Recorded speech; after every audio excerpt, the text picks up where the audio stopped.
Have you ever had that nagging sense that to really change your life, you don't need another to-do list or even new actions, but just one single profound feeling? Well, today we are diving deep into the work of Neville Goddard, a mystic who taught that the secret to literally every miracle isn't somewhere out there, it's already inside you. I mean, we all know this feeling, don't we? We work so hard, we strategize, we push and we grind, and yet our biggest dreams just seem to stay right over there, just out of reach. We feel stuck. So what is the missing piece of this puzzle? Well, according to Goddard, we've been looking in all the wrong places. The secret isn't in more effort or more struggle or trying to force things to happen. Nope. It's in feeling. It's in that deep, authentic, gut-level sense that what you want is already yours. All right, so let's get into this first core idea. The power to change everything, and I mean everything, isn't out in the world. It's a force we all have right here inside our own consciousness. This idea is, well, it's a game changer. Just think of your reality, the world you see, as a giant, perfect mirror. A mirror doesn't create anything, right? It only reflects what's in front of it. So if your inner world is filled with a feeling of lack, the mirror just shows you lack. If you feel blessed, the mirror shows you blessings. The world is just confirming what you already feel is true about yourself. And this idea builds into something even bigger. For Goddard, this isn't just some nice feel-good philosophy. He taught that this is a fundamental, unchangeable law of the universe. Feeling is the actual mechanism of creation.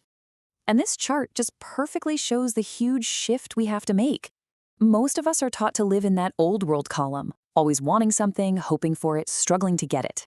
But the law of creation operates from the new world, a state of being what you desire, of knowing it's already yours, and simply assuming the reality of your wish fulfilled. So the key word here is assumption. And let's be clear, this is not just wishful thinking. It's a deep internal conviction.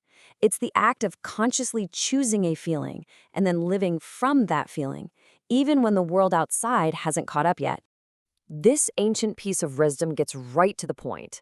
Notice it doesn't say, as a man thinketh in his head. The creative center is the heart, the symbol of our feeling state. You can repeat, I am wealthy 1,000 times in your mind, but if you feel poor, if you feel that lack, guess what creates? The feeling. Your feeling is always your dominant truth. Okay, so if feeling is the law, how in the world do we actually use it? This is where it gets incredibly practical. Goddard didn't just give us theory. He laid out a very clear method for anyone to apply this and consciously create their reality. It's a really simple, elegant process. First, get crystal clear on one desire. Then you create a tiny mental movie, just a few seconds long, of a moment after your wish is fulfilled. Then, in that super relaxed, drowsy state right before you fall asleep, you loop that scene over and over. You don't just see it, you have to feel it with all your senses until it feels completely real. And the last step, you carry that amazing feeling of fulfillment with you into your day. All right, theory is great, but how does this actually work in the real world?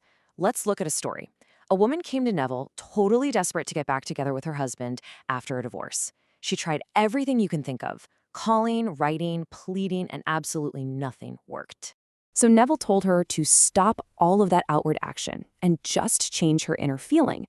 Instead of feeling rejected and heartbroken, she was to feel cherished and loved. Every single night, she just imagined her husband embracing her. What changed? Not him.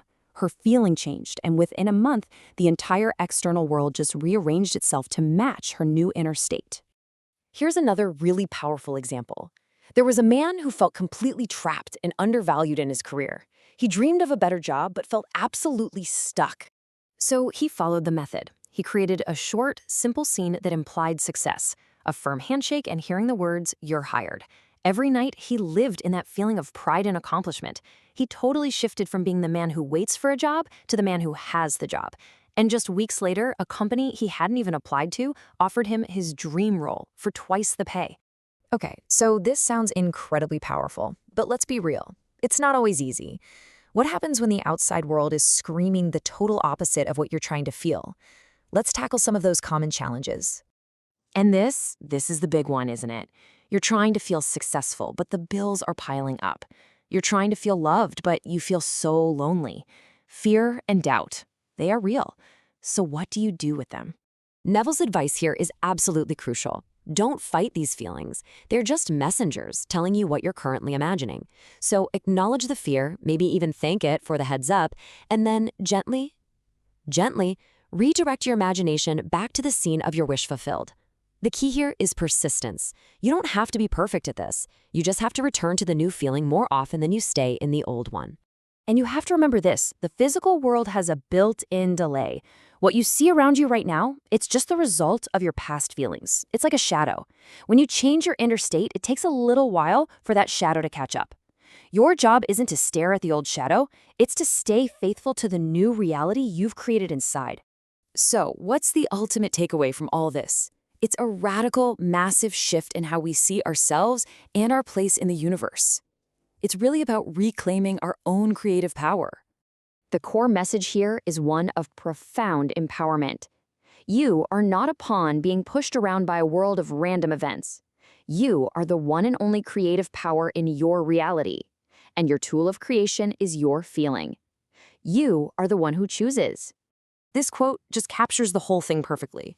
It's about moving from a state of begging life for things to commanding your reality through the quiet, internal authority of your assumed feeling.